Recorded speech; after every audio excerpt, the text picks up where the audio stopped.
이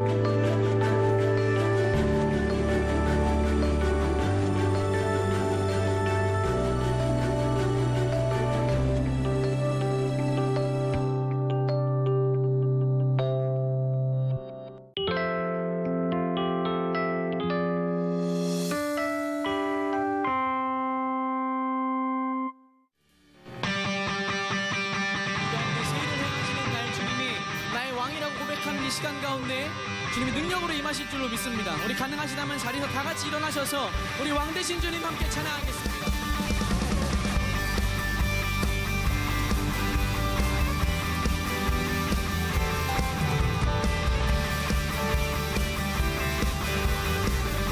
고백합시다. 왕 대신 주께 감사하세.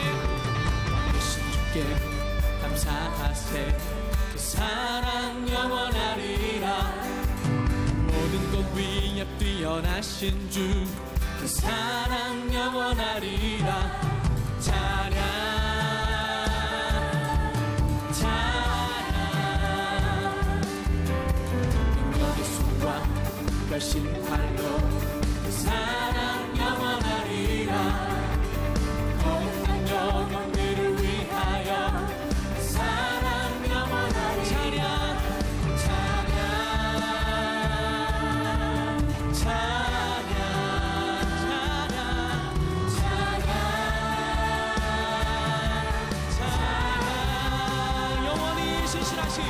영원히 신실하신 능력의 하나님, 영원히 함께하리.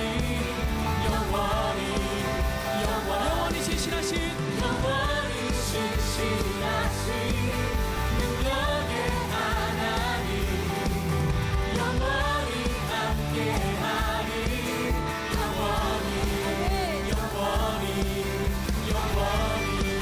우리 삶 가운데 영원히 신실하신 그 능력의 하나님을 다시 한번 찬양하겠습니다.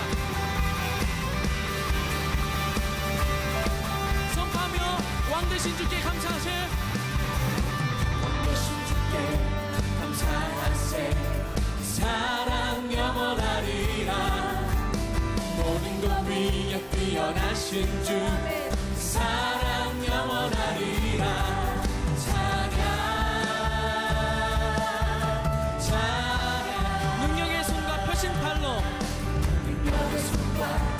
심판로 사랑 영원하리라. 거룩한 영혼들을 위하여 사랑 영원하리. 찬양 찬양 찬양 찬양 찬양 찬양. 영원히 신실하신 영원히 신실하신 능력의 하나님, 영원히 함께하리. 영원히 신실하신 능력의 하나님, 영원히 함께하리. 영원히 해 뜨는 데서 지는 데까지 지는 때까지 그 사랑 영원하리. 주 은혜로 우리 걸어가리. 그 사랑 영원하리라. 찬양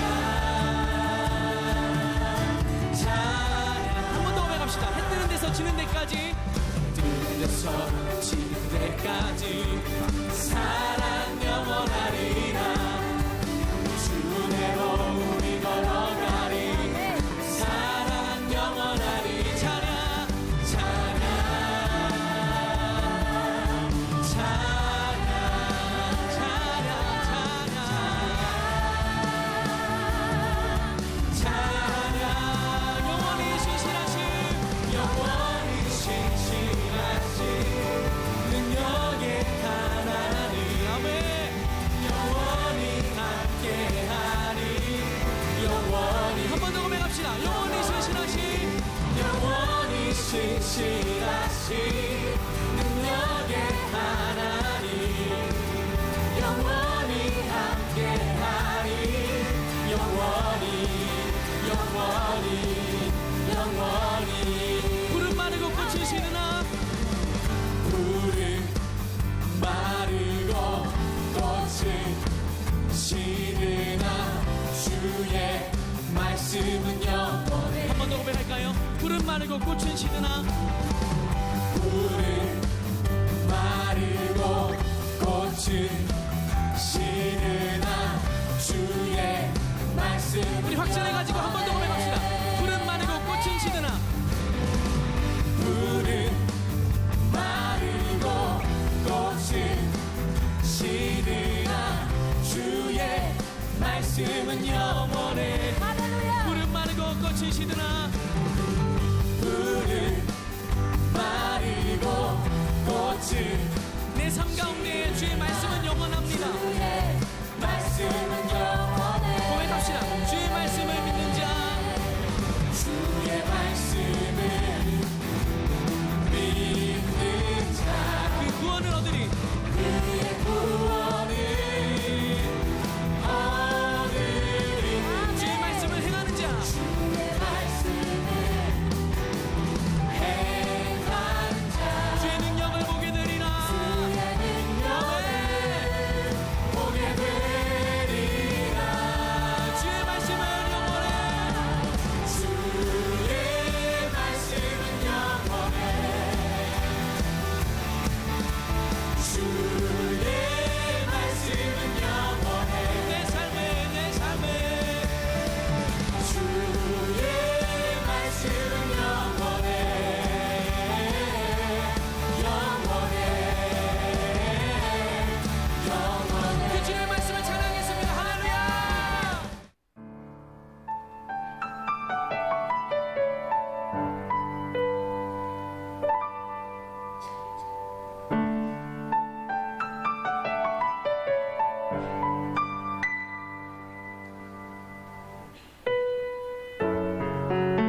지난주부터 새로운 말씀 시리즈가 시작이 됐죠. 전체 주제가 하늘에서 시작된 기적, 땅에서 능력으로 임하다. 지난주 말씀의 제목을 혹시 기억하시나요? 기적의 시작, 틀을 깨라. 그렇군요. 오늘은 그 두 번째 시간인데 첫 번째 기적이 되겠습니다. 예수님께서 행하셨던 첫 번째 기적, 가나에서 있었던 일입니다. 오늘 그 영상이 조금 실수가 있는 건 이 사부 예배는 우리 청년들이 다 봉사하죠, 스태프들이. 어른 예배는 우리 이제 담당하는 사람들이 있는데 조금 광고를 좀 하고 시작할게요. 4월 8일 날 전교인 트레킹을 갑니다. 토요일 날.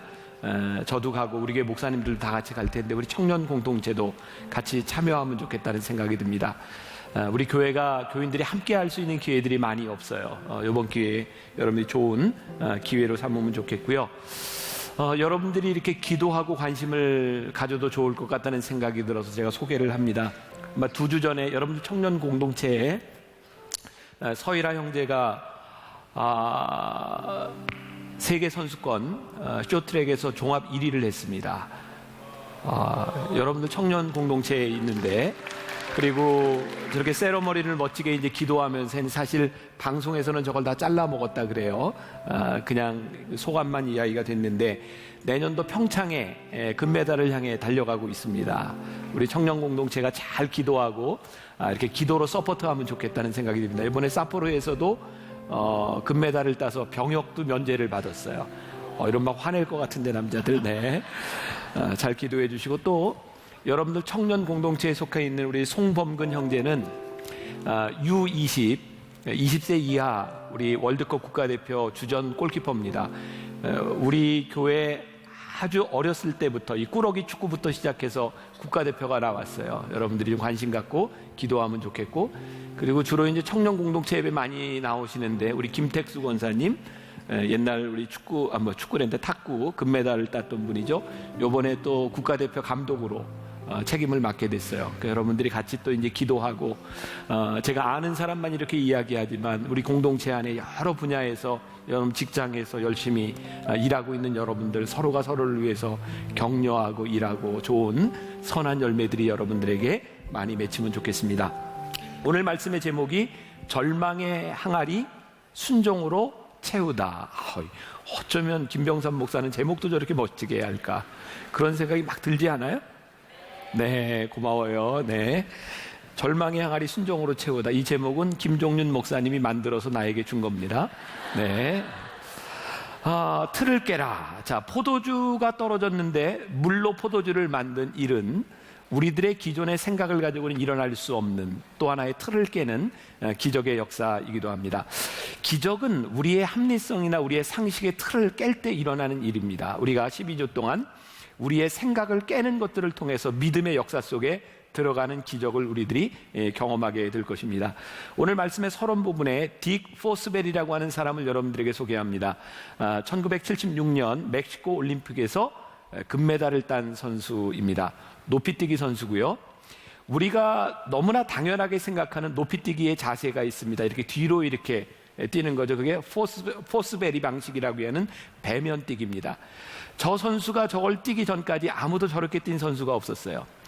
그 당시에는 높이뛰기를 하는데 인간의 한계를 2m 정도로 생각을 했어요. 2m를 넘을 수 없다. 그때 포스베리가 연습을 하다가 운동장 옆에 수영장을 가요. 근데 수영장에서 연습하는 수영 선수들을 보는데 다이빙장에서 어떤 선수가 뒤에서 이렇게 뛰는 걸 봅니다.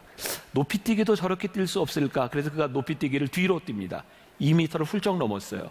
그리고 76년 멕시코 올림픽에서 세계 기록으로 금메달을 땁니다. 그리고 지금 높이뛰기는 이제 3m를 넘으려고 가고 있습니다. 이전까지 땅을 바라보며 뛰었던 방식에서 하늘을 바라보며 뛰는 방식으로 새로운 틀이 깨어지고 새로운 틀이 만들어지는 거죠. 저는 기적이라고 하는 것은 우리들이 기존에 가지고 있었던 생각의 틀을 깨면서 믿음의 방식, 신앙의 방식으로 바라보기 시작하는 거예요. 지난주에도 여러분들의 그런 말씀을 드렸죠. 우리들의 삶에 놀라운 기적을 행하시는 하나님, 그 하나님의 기적을 우리들이 체험할 수 있는 주인공이 되었으면 좋겠다. 오늘 말씀이 이렇게 시작해요. 사흘째 되던 날. 자, 사흘째 되던 날. 몇 가지 의미로 해석이 가능합니다. 사흘째 되던 날이 어떤 날일까? 오늘 말씀이 요한복음 몇 장이죠? 요한복음 2장이에요.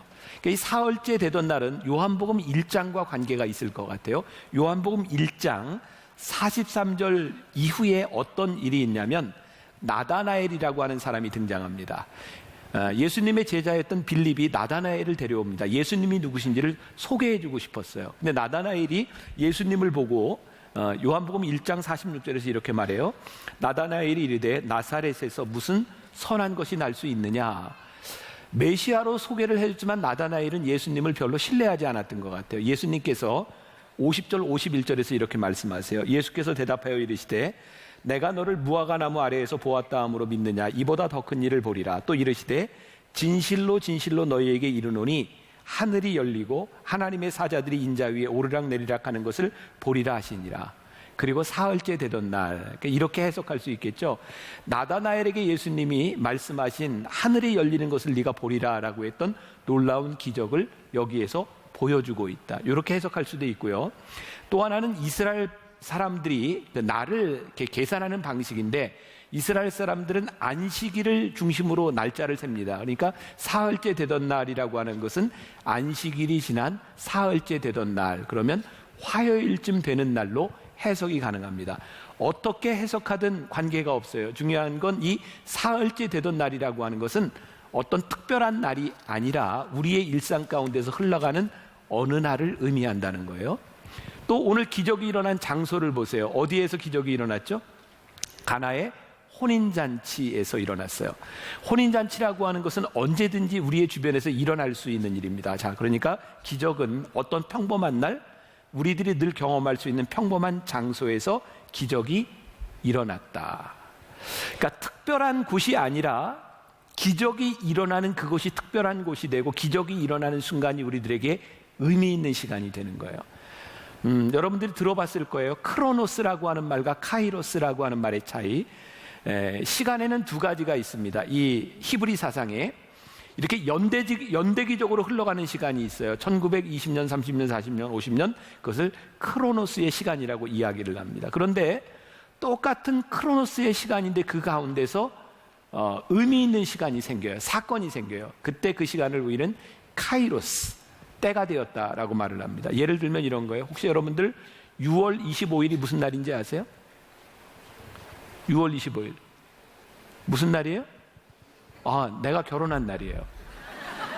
자, 1950년 6월 25일은 우리들이 크로노스의 시간에서 연대기적으로 볼 수 있는 거예요. 근데 6월 25일이 나에게는 다른 의미가 있어요. 왜? 내가 결혼한 기념일이라는 거예요.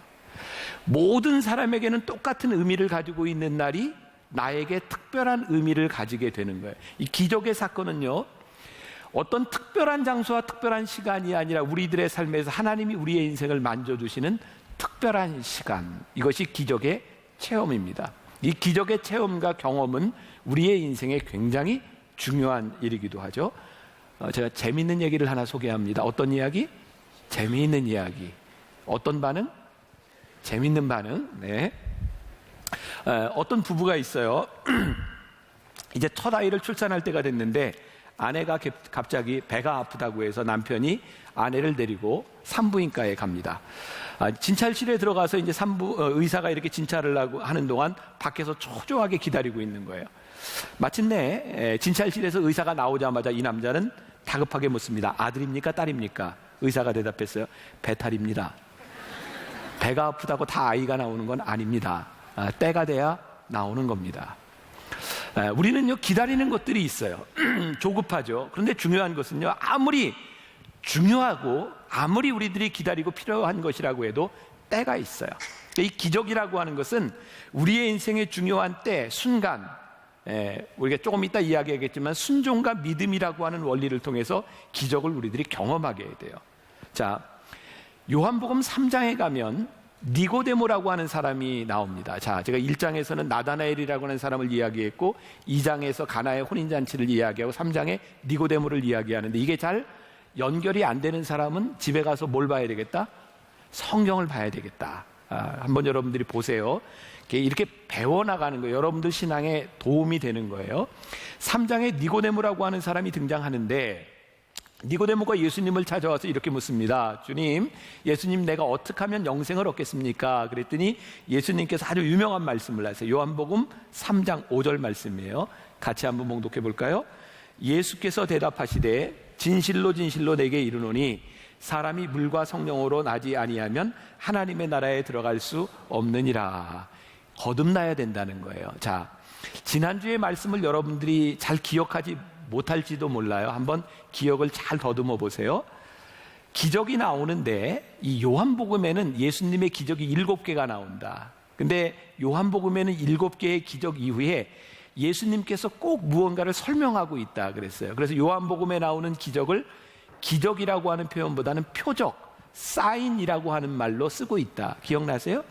그러니까 이 요한복음 2장의 가나의 혼인잔치는 예수님이 기적을 행하시고 무엇과 연관되어 있는 거예요? 요한복음 3장과 연결이 되어 있는 거예요.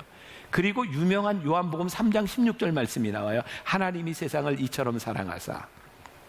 자, 그러면 이 물을 가지고 포도주를 만드신 이 사건은 예수님이 뭘 설명하고 싶으셨냐면 거듭남에 대해서 말씀하고 싶으셨던 거예요. 그러니까 이전의 포도주가 아니라 물로 포도주를 만드는데 그것이 너무너무 맛있는 것이었다. 그러니까 이 거듭남의 경험, 하나님의 역사로 새로워지는 것은 이전의 삶과는 비교할 수 없는 놀라운 은혜를 우리들에게 경험하게 될 것이라는 거예요. 그러니까 오늘 이 기적을 통해서 이 거듭남에 대한 의미도 우리들이 생각해 볼 수 있는 거예요. 오늘 기적이 이렇게 시작해요. 요한복음 2장 3절, 포도주가 떨어진지라. 모든 기적은 아주 동일한 패턴을 가지고 있습니다. 문제에서부터 시작하는 거예요.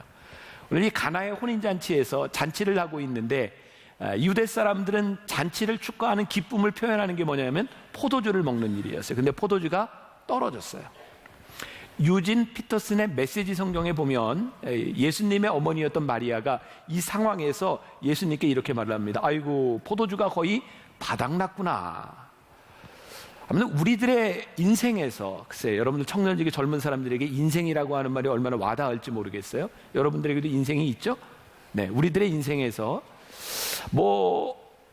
오래 살아온 사람처럼 모든 걸 경험한 것은 아니지만 우리들은 우리의 인생에서 나름대로 우리의 좌절감 같은 것이 있어요. 절망감 아니면 난감함이죠. 난감함은 어떤 때 우리들에게 다가오나요? 우리들이 우리들의 삶을 컨트롤할 수 없는 순간이에요. 내 힘으로 되지 않는 거예요. 이런 난감한 우리의 인생의 순간을 맞이하면 우리들은 둘 중에 하나를 선택하게 되죠. 내 힘으로 할 수 없으니까 포기하든지, 또 하나는 이 문제를 해결할 수 있는 방법을 찾든지. 기적은 포기하는 것이 아니라 난감한 가운데서 방법을 찾는 자들의 몫이죠. 예수님의 어머니였던 마리아는 이 난감한 상황 가운데서 예수님에게 요청합니다. 예수님에게 말합니다. 포도주가 거의 바닥이 났구나. 잔치집에서 기쁨을 이렇게 표현해야 되는 이 포도주가 바닥이 난 거예요. 자, 그러면 생각해 보세요. 기쁨을 표시해야 되는 포도주가 바닥이 났어요. 그럼 우리들이 뭘로 채워야 돼요? 포도주로 채워야 되는 거예요. 근데 기적은 포도주로 채워진 것이 아니에요. 예수님께서 기쁨이 바닥난 이 상황 가운데서 포도주가 떨어졌는데 뭐를 채우라 그래요? 물을 채워라. 그러면 이런 상황에 처했을 때 이 상황에 있는 사람들은 또 다른 절망감을 느끼지 않았을까요? 왜? 포도주가 떨어졌는데 물로 채우라는 거예요. 우리가 생각했던 방식으로 우리의 문제가 해결이 되지 않는 거예요. 아주 중요한 포인트예요. 기적은요, 하나님 앞에 우리들의 난감함을 이야기할 때 우리의 방식대로 해결되는 건 아닌 것 같아요. 그래서 하나님의 역사를 경험하기 이전에 우리들의 문제는 우리들이 생각할 수 없는 어떤 합리적인 틀들이 무너져 내리지 않으면 이 기적을 우리들이 경험하기가 참 힘든 거죠. 우리가 신앙생활을 하면서 성경 말씀을 보면서 우리들이 좌절감을 느낄 때가 있어요. 여러분들의 인생의 문제들을 성경으로 다 풀어갈 수 있어요? 합리적이에요? 성경은 우리들에게 합리적으로 설명하지 않아요. 우리의 인생의 문제를 놓고 성경을 볼 때 성경은 합리적인 추론이 가능한 인과관계나 혹은 상관관계로 문제가 해결되는 도식을 보여주지 않아요.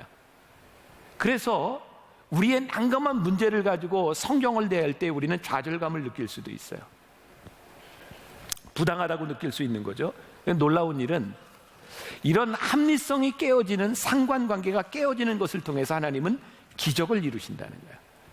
자, 제가 이제 앞으로 또 조금 더 설명할 테니까. 자, 오늘 본문 말씀 4절, 포도주가 떨어졌는데 예수께서 이르시되 여자여 나와 무슨 상관이 있나이까? 내 때가 아직 이르지 아니하였나이다. 자, 뭐 여러분들 교회를 오래 다닌 사람은 이 설교 한 번쯤 들어봤을 거예요. 여자여라고 하는 말은, 예수님이 어머니 마리아에게 여자여라고 하는 말은 예수님의 어머니에게 무례한 것이 아니라는 거 알죠? 이것은 당시에 굉장히 중요한 어법이에요. 여자들을 이렇게 존중하는 의미로 부를 때 여자여라고 부르는 겁니다.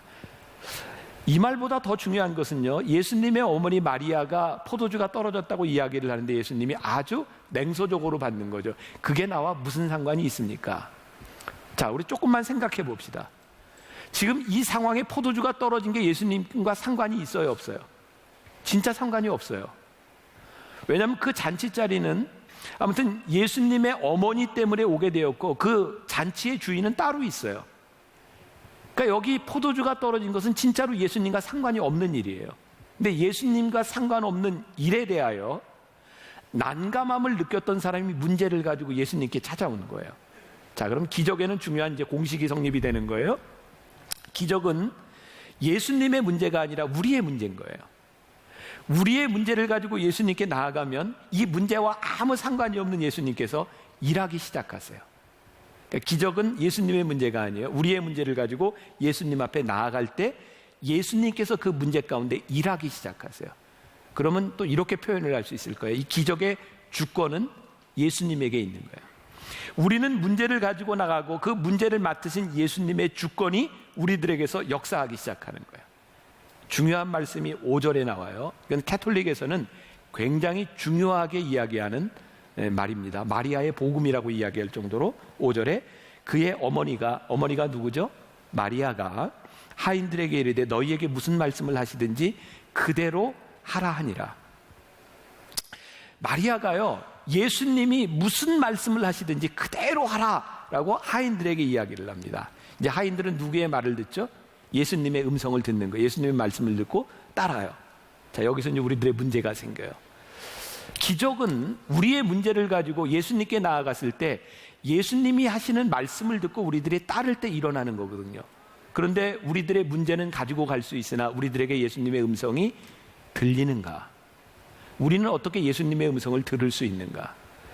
그래서 우리 크리스찬들에게 정말 중요한 일은요, 우리의 인생의 난감한 순간들, 우리의 인생의 기적을 체험하기 위해서는 하나님의 음성을 들어야 돼요.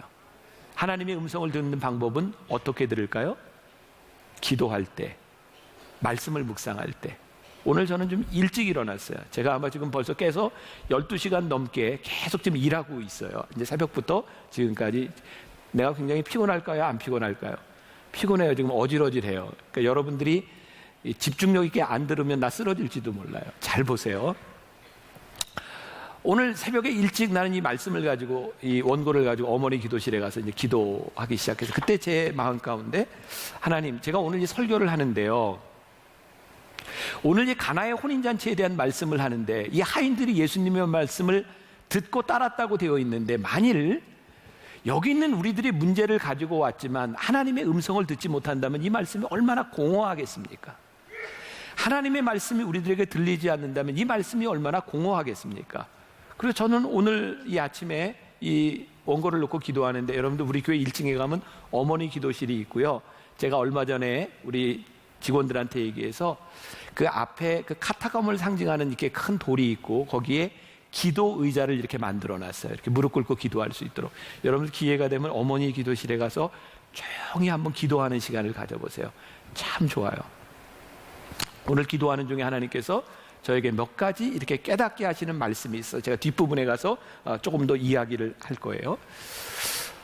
우리들이 하나님의 음성을 듣지 않는다면 우리들은 순종할 방법이 없는 거예요.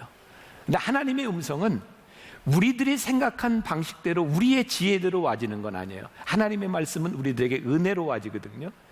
우리들이 생각하는 방법이 아니라 하나님의 방법으로 역사하시는 것을 우리들이 보는데, 문제는 그것이 우리들에게 부당하게 느껴질 때도 있어요. 그래서 성경은 우리들에게 끊임없이 요구하는 게 있어요. 너희들이 믿음을 가지고 순종할 것이냐 말 것이냐. 예수님께서 이 항아리에 물을 채우라라고 하는 것, 아까도 이야기했지만 포도주가 떨어졌는데 물 항아리에 물을 채우라고 하는 것은 상관관계가 형성이 되지 않는 거예요. 인간의 방법, 인과관계에 따르지 않기 때문에 우리는 힘들고요, 화가 날 수도 있는 일이에요. 예수님의 명령이 우리들에게 불합리하게 보여지죠. 근데 저는 이렇게 생각하거든요. 우리들의 인생의 문제를 가지고 성경을 보면 성경은 우리들에게 무척 불합리하다. 성경은 세상 사람들이 살아가는 방식으로 문제를 풀라고 이야기하지 않고요, 우리의 문제를 가지고 하나님 앞에 나아갔을 때 하나님의 방법은 우리들이 기대했던 방식이 아니에요. 여기서 아주 중요한 것이 있어요. 하인들입니다. 하인들은 이 기적의 주인공이 아니에요. 보세요. 가나의 혼인잔치에서 포도주가 떨어졌어요. 제일 당황할 사람이 누군가요? 하인들일까요? 아니죠. 주인이죠. 하인들은 아주 간단해요. 포도주 떨어졌습니다 라고 이야기하면 됩니다. 그 책임은 주인에게 있어요. 그런데 이 기적을 일으키는 놀라운 이 일의 주인공들이 사실은 주인이 아니고요, 하인들이었다는 거죠. 이 하인들은 기적을 일으키는 그런 역할을 했음에도 불구하고 성경에 그들의 이름도 나오지 않았고 그들은 철저하게 숨겨진 자들로 존재합니다. 예수님께서 그 물을 떠다가 연회장에게 갖다 줘라, 오늘 본문 말씀 가운데 그렇게 나와 있어요. 자, 하인들이요 물을 떠서 연회장에게 갖다 줍니다. 이것도 굉장히 위험한 행동입니다. 왜냐하면 항아리에 들어갔을 때 그 물이 포도주로 변하지 않았어요. 떠가지고 갈 때 변합니다. 그러니까 하인들은요, 만일 이 물을 떠다 주라 그랬는데 잔치 자리에 연회장에게 물을 떠다 줬어요. 연회장이 물을 먹고 화를 내면 어떡할 거예요? 그 책임이 누구에게 있어요? 자기들이 다 당해야 될 거예요. 그러니까 이 하인들은 그냥 포도주 떨어졌습니다 라고 이야기하면 자기가 책임을 면할 수 있는 일이에요. 근데 그들이 마리아의 이야기를 듣고 예수님이 무엇을 말씀하시는지 하라는 대로 하라라고 하는 말씀을 듣고 하인들이 물을 떠서 연회장에게 갖다 주죠.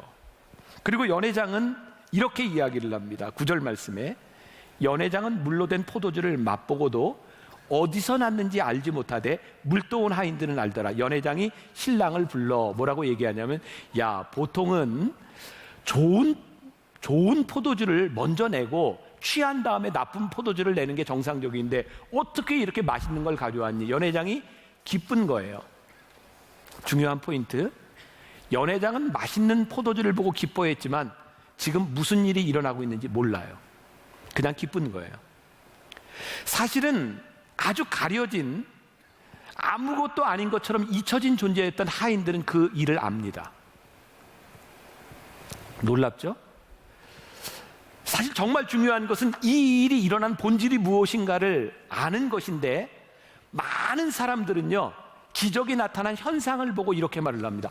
참 운이 좋았네, 아유 저 사람 참 복 있네 라고 이야기하지만, 사실은 우리 신앙의 눈으로, 믿음의 눈으로 우리의 이렇게 궤적들을 보면 누군가의 헌신과 누군가의 순종을 통해서 일어나는 일들을 우리들이 보게 됩니다. 중요한 것은 순종한 사람만이 그 일이 무엇인지를, 깊이를 안다는 거예요.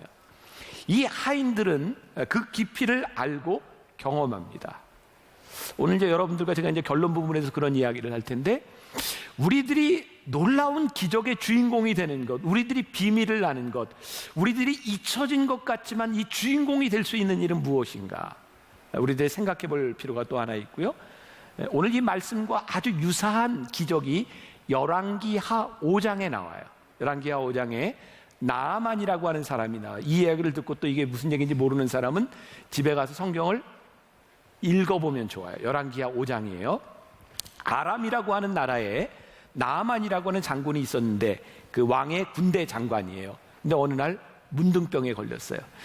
옛날도 그렇고 얼마 전까지만 해도 우리나라의 문둥병이라고 하면 흔히 우리가 천형이라 그랬어요. 하늘이 내려준 형벌과 같은 병이에요. 낫지 않는 거죠. 나아만이 문둥병에 걸렸는데 그 집에 이스라엘에서 와 붙잡혀온 여종이 있었어요. 여종이 이렇게 얘기합니다. 우리 이스라엘에는 아주 용한 사람이 있습니다. 그 사람이 누구냐면 엘리사입니다. 그 사람이 당신의 병을 고쳐줄 수 있습니다. 정말 지푸라기라도 잡고 싶은 그런 심정에 그 이야기를 들었으니 가야 되지 않겠어요? 그래서 왕에게 요청을 합니다. 나를 보내주십시오. 그랬더니 왕이 열왕기하 5장 5절에 아람 왕이 이르되 갈지어다.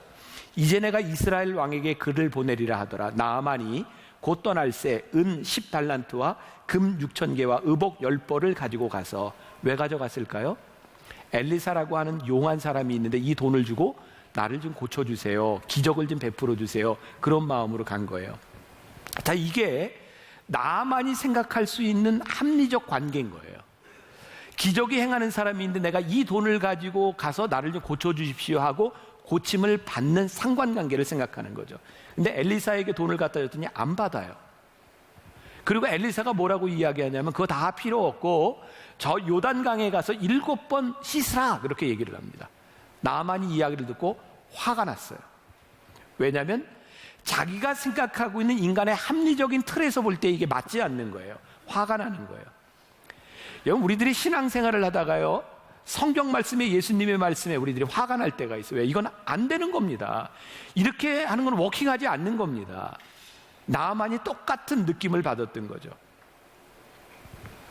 요단강에 가서 7번 씻어라?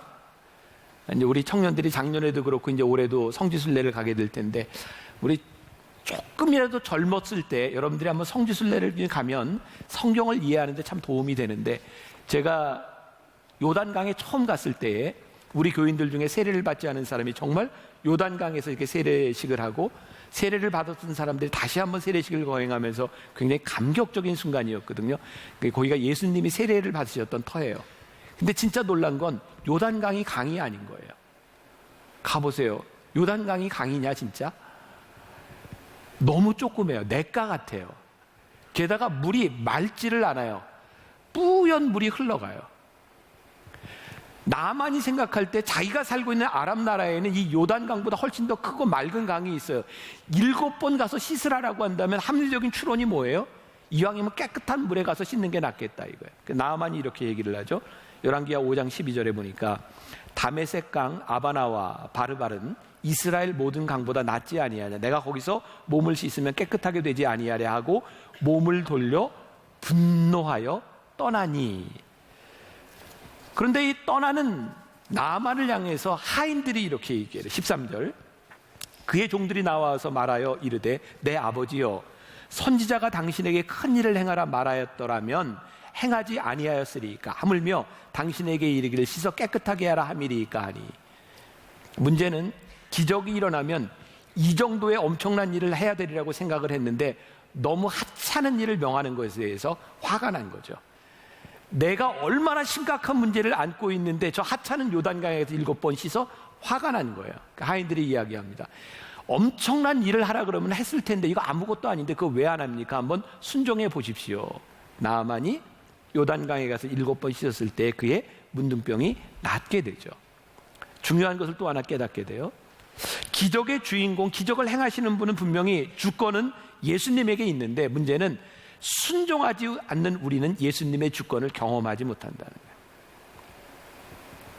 말씀에 순종하며 우리들이 이 기적을 경험하기 시작할 때 우리는요, 우리들의 삶에서 믿음들이 자라나가는 걸 경험해요.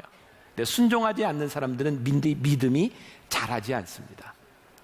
여러분들이 말씀대로 순종하며 살아갈 각오가 되어 있지 않으면 우리의 믿음이 자라지 않습니다. 그래서 우리는 늘 우리의 인생의 문제 가운데 내가 합리적으로 이해되지 못하는 것들에 대해 발을 내딛지 못해요. 우리들의 신앙이 자라지 못해요. 오늘 말씀의 굉장히 결론적인 중요한 부분인데 이 기적은 물로 포도주를 만든 이 기적은 더 좋은 포도주를 만들어내고 있다는 거예요. 오늘 요한복음 3장에 니고데모라고 하는 사람의 이야기와 연결 이어 본다면 그의 거듭남, 그 거듭남은 이전의 삶과는 다른 귀한 삶을 우리들에게 보여주는 거죠. 오늘 본문 말씀 10절에 연회장이 이렇게 말합니다.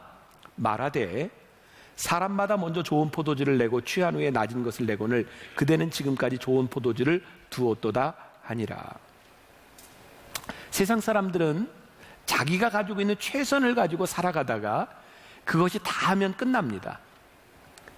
근데 우리 신앙인들은요, 우리의 믿음의 여정을 가다가 우리의 인생의 난감함과 내 자원이 끝났을 때 우리를 새롭게 쓰시고 우리를 변화시키는 하나님을 경험합니다. 저는 은퇴하는 장로님들에게 이런 기도를 만나면 많이 해요. 하나님, 은퇴한 우리 장로님의 황혼이 더 아름답게 만들어주세요. 이건 나이에 대한 문제가 아니고요. 하나님 앞에서 우리의 인생의 난감한 가운데서 새롭게 시작하는 인생이 훨씬 더 복될 수 있다고 하는 것을 믿는 우리들에게는요, 우리들의 자원이 고갈되고 우리들의 능력이 끝났다고 우리들의 삶이 그렇게 쉽게 포기되지 않는 거예요. 연회장은 이 거듭남의 이 새로운 것에 대한 비밀을 알지 못합니다. 단지 그는 즐길 뿐입니다. 그러나 하나님의 은혜로 새롭게 된 인생을 살아가는 사람의 삶에는 기쁨이 있어요. 그 사람들이 이해하지 못하는 거예요. 그래서 하나님을 믿는 사람들이 살아가는 삶을 보면 세상 사람들이 궁금한 거예요. 저 사람은 왜 저렇게 기쁘고, 저 사람은 왜 저렇게 감사하고, 저 사람은 잃은 것도 많은데, 포기한 것도 많은데 어떻게 저렇게 능력 있는 삶을 살 수 있을까? 그것이 거듭난 사람의 모습이죠. 여러분, 아브라함 알죠? 아브라함의 별명은 믿음의 조상이에요. 그가 믿음의 조상이라고 불리우지만 아브라함의 이렇게 인생 여정을 보면 그는 믿음의 조상이라고 불릴 수 없는 많은 실수들을 경험합니다. 근데 아브라함의 믿음이 점점 자라나요. 어떻게 자라나는지 아세요? 때로는 실수하는데 중요한 것은 그가 아주 작은 순종의 순간부터 점점 더 큰 순종을 경험하게 되는 거죠. 더 큰 믿음이 생겨요. 아브라함에게 있어서 아주 결정적으로 힘들었던 순간이 다가오는데 그게 언제냐면 창세기 22장에 나오는 얘기예요. 이것도 무슨 얘기인지 모르면 집에 가서 한번 읽어봐야 되겠다, 그런 마음이 들어야 되겠죠. 유명한 여호와 이레라고 하는 말이 나오게 되는데, 하나님께서 아브라함에게 아들 이삭을 주세요. 하나님께서 아브라함에게 약속하신 것이 있어요. 내가 너를 창대케 하리니 저 하늘의 별처럼 바다의 모래알처럼 내가 너를 창대케 하리라. 그리고 아들 하나를 주셨어요. 자, 그러면 합리적인 추론이 이제 어떻게 돼요? 하나님의 약속이 지금은 미약하지만 하나님이 쫙 자손들을 주실 텐데 누구를 통해서? 이삭을 통해서. 그게 약속의 근거가 되는 거예요. 근데 창세기 22장에서 하나님께서 이삭을 제물로 드려라 그래요. 창세기 22장 1절에 보면 하나님께서 아브라함을 시험하시려고 그렇게 되어 있어요. 아브라함에게 얼마나 힘든 순간이었을까요? 자, 여러분들 보세요. 하나님의 음성이 안 들려서 힘들어요? 하나님의 음성이 들렸는데 힘들어요? 하나님의 음성이 들렸는데 힘들어요. 우리가 신앙생활을 하면서 우리가 참 힘든 게 뭐냐면 하나님의 음성을 듣지 못하는 것도 문제지만 하나님의 음성을 들었을 때 우리들이 그 음성에 대하여 순종할 만한 용기가 없을 때 더 힘들어요. 그때부터 우리는 금식하죠. 하나님의 음성을 들으려고 하는 게 아니라 하나님의 음성이 좀 바뀌었으면, 이거 아마 내가 잘못 들은겨, 뭐 이런 새로운 음성을 듣기를 위해서 끊임없이 기도하죠. 그런 때는 응답이 잘 안 와요. 빨리 순종하는 게 신상에 좋아요. 근데 우리는 계속 힘든 거예요. 하나님의 음성이 힘든 거예요. 아브라함에게도 그랬어요. 하나님의 음성이 들렸는데 그것을 순종하기가 힘들어서 아브라함이 아들 이삭을 데리고 모리아 산으로 제물을 드리러 올라가는데, 성서학자들에 의하면 아브라함의 집에서 모리아산까지 반나절이면 간대요. 근데 아브라함이 3일을 걸려서 그 산에 가요. 그 시간이 얼마나 큰 번뇌의 시간이었는지 몰라요. 순종은 결코 쉬운 건 아니에요. 근데 아브라함이 그 산에 올라갔을 때에 그가 여호와 이레의 축복을 경험하죠. 기적을 경험하는 거예요. 어떻게? 아들을 제물로 드리는 것이 아니라 하나님께서 이미 마련해 놓으신 순양을 보게 되죠. 여호와 이레, 하나님이 이미 미리 우리를 위하여 준비하셨다. 아브라함은 그런 일들을 통하여 믿음이 성장하죠. 순종의 분량이 달라지기 시작해요. 그러니까 우리가 순종하지 않는 사람은 그 다음 순종으로 절대로 넘어가지 못해요. 그러니까 우리들이 이 12주 동안 기적을 경험하면서 기적은 주님의 주권이지만 우리들이 순종하지 않으면 이루어지지 않는 일이구나. 우리들의 순종의 연습이기도 해요. 지난주에 저는 어떤 목사님들 모임에서 아주 간단한 설교를 듣게 됐는데, 그 목사님이 요즘 사순절 교인들과 나누고 있는 말씀이었어요. 여호수아를 쭉 묵상하고 있는데, 여러분, 여호수아서는 이스라엘 백성들이 광야를 지나서 이제 가나안 땅에 들어가는 장면이 여호수아에 나오고 있어요. 가나안 땅에 들어가기 위해서 그들이 건너야 될 강이 있어요. 무슨 강이었을까요? 요단강이었어요. 아까 제가 요단강이 강이냐, 그 냇물과 같다 그랬는데, 요단강이 1년에 딱 한 번 홍수가 나서 범람해요. 그때는 사람이 못 건너요. 근데 딱 그때 하나님께서 요단강을 건너라고 하세요. 그러니까 여기서 우리가 또 합리적인 추론이 가능한 거예요. 하나님, 일주일만 있으면 물이 싹 빠지거든요. 그러니까 일주일 있다 건널게. 얼마나 합리적이에요. 그죠? 하나님은 왜 건너라고 하셨을까요? 일주일 있다 건너면 지금 이스라엘 백성들이 요단강에 발을 딱 내딛었을 때 요단강이 갈라지는 기적을 경험하지 못해요. 그들이 건널 수 없는 때이기 때문에 순종할 때 요단강이 갈라지는 거예요. 합리적으로 일주일 기다리면 그들은 자기들이 건너가요. 건널 수는 있지만 기적은 경험하지 못해요. 요단강이 갈라졌어요. 쫙 갈라지고 이제 이스라엘 백성들이 가나안 땅으로 들어갔는데 중요한 말씀이 있어요. 우리들이 별로 신경 쓰지 않는 요단강을 건너간 것으로 끝난 것이 아니라 그들이 건너간 요단강이 다시 쫙 합쳐져요. 다시 뒤를 돌아보지 못하도록. 이스라엘 백성이 처음 애굽에서 출애굽할 때 그들이 처음 만났던 게 뭐였죠? 홍해였어요. 홍해. 아브라함이란다. 모세가, 아브라함이라도 믿을 표정들인데 모세가 지팡이를 들어서 홍해를 쫙 갈랐어요. 이스라엘 백성들이 건너서 광야로 들어갑니다. 우리는 홍해가 갈라진 것은 아는데 잘 신경 쓰지 않는 게 다시 홍해가 합쳐졌어요. 왜일까요? 다시 뒤로 돌아가지 못하도록. 거듭남은요, 우리들에게 기적의 역사는 정말 놀라운 것이 있는데 우리들이 새로운 것을 맛볼 뿐만 아니라 과거로부터의 단절이기도 해요. 우리들이 거듭남의 삶을 살아간다고 하는 것은 새로운 좋은 포도주를 맛보며 살아갈 수 있도록 과거와 단절되는 거예요. 저는 이게 순종의 단계로 넘어가는 거라고 생각해요. 오늘 여러분들에게 어떤 기적이 필요한지 모르겠어요. 근데 정말 중요한 것은 우리들이 이 기적의 이야기들을 통해서 하나님의 말씀을 통해서 우리들이 지금보다 다른 믿음의 단계로 성장하고 나아갈 수 있다는 거예요. 우리의 합리적인 추론이 아니라 말씀에 순종하는 것들을 통해서 우리들이 나아가는 기적이에요. 자, 오늘 말씀에 조금 중간에 내가 이야기했던 잊혀진 이름과 같은 하인들, 그들이 참 중요한 역할을 했다. 제가 말씀을 준비하는 중에 보았던 어떤 자료에 김운용 교수의 칼럼이라고 되어 있는데 아마 신학교 교수인 것 같아요. 이분이 대학원에 어떤 수업을 진행하는데 몽골 선교사님 한 분이 수업에 들어왔어요. 이런저런 이야기를 하다가 선교사로서의 이야기를 나누게 됐어요. 1990년대 초에 이분이 코이카 해외 봉사단으로 몽골에 갔다가 거기서 선교사님들을 돕습니다. 그래서 선교사님이 이분에게 이야기를 해요. 당신은 꼭 여기 와서 선교사가 되었으면 좋겠다. 그래서 이분이 한국에 돌아가서 신학을 공부하고 선교사로 와요. 10여 년 동안 사역을 하고 이제 이 선교사님의 아이들이 커서 아이들에게 본인 이야기를 하는 거예요. 내가 어떻게 해서 여기 오게 됐고 몽골 선교 초기에 내가 이런 사역을 했다. 그랬더니 자녀들이 몽골 선교의 역사를 이렇게 찾아보는데 아버지에게 이야기를 하는 거예요. 아버지의 이야기가 선교 역사에 안 나와요. 그래서 아버지가 그걸 찾아보니까 이렇게 되어 있는 거예요. 선교 초기에 누구누구 선교사 등이, 이분의 이름이 어디에 들어가 있어요?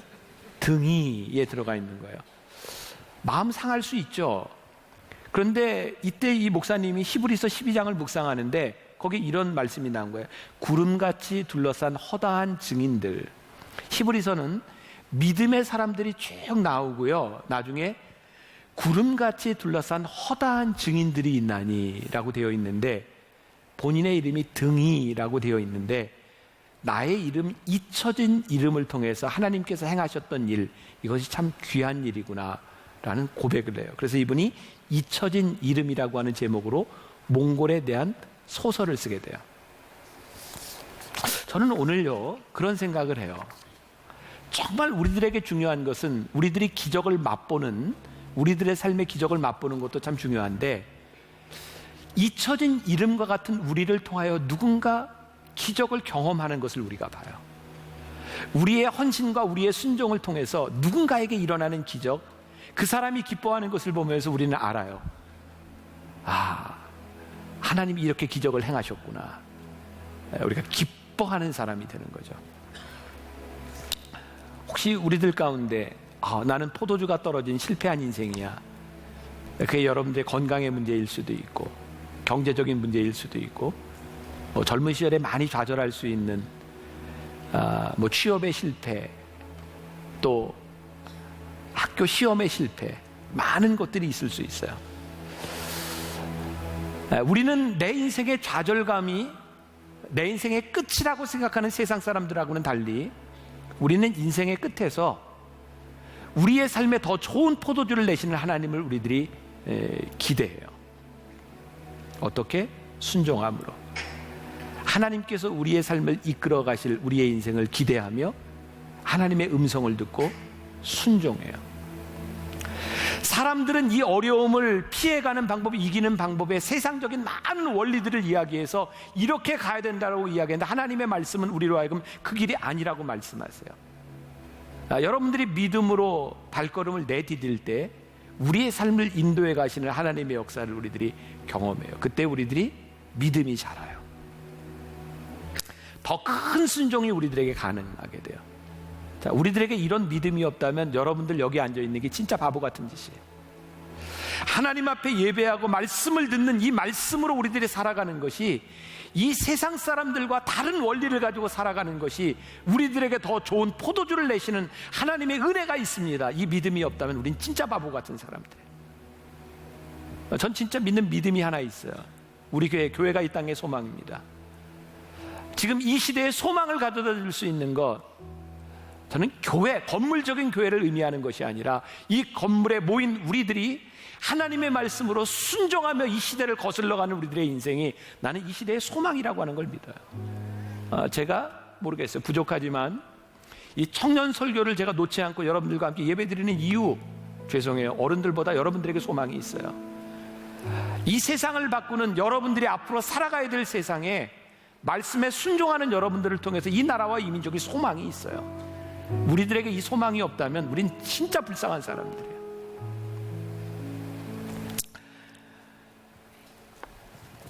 제가 어제 우리 장로님들하고 저기 광교에 둘레길을 한 2시간 반 이렇게 걸었어요. 근데 그 둘레길을 걷다가 보니까 거기 이제 호수가 이렇게 잘 정돈이 되어 있고, 호수 옆에 아파트들, 집들이 참 멋지게 이렇게 올라갔더라고요. 제가 장로님들한테 이렇게 물었어요. 같이 걷다가, 장로님들은 평생 세상에서 산 분들이니까 지금 요 상황을 봤을 때 어디에 집을 사야 좀 집값이 오르겠습니까? 그리고 요즘 집값이 떨어진다고 하는데 언제쯤 집을 사면 딱 바닥에서 집을 사겠습니까? 제가 좀 가볍게 물어봤는데 너무 진지하게 대답해서 제가 좀 당황을 했어요. 저 그냥 농담으로 이렇게 한 거거든요. 이제 그런 거였어요. 아유, 내가 세상에서 살았으면 나는 뭐 돈 번다, 뭐 집 어디서 올지 다 안다, 뭐 이런 의미로 가볍게 얘기했는데 장로님이 너무 진지하게 얘기를 하는 거예요. 목사님, 제가 젊었을 때는요, 진짜 집을 어디에서 사고 어디에 이사 가고 이게 제 인생에 너무너무 중요했는데요, 요즘 깨닫게 되는 건 이것보다 더 중요한 게 있다는 걸 깨달았습니다. 내 인생의 가치가 다른 데 있다는 걸 깨달았습니다. 제가 가볍게 물었다가 굉장히 진지해서 참 힘들었는데, 참 귀하다는 생각을 했어요. 우리들이 생각하고 있는 우리의 포도주, 잔치의 기쁨, 그것을 넘어선 진짜 좋은 포도주, 우리들이 살아가야 될 인생, 우리들이 살아가야 될 미래, 거듭남에 대한 우리의 가치가 따로 있어요.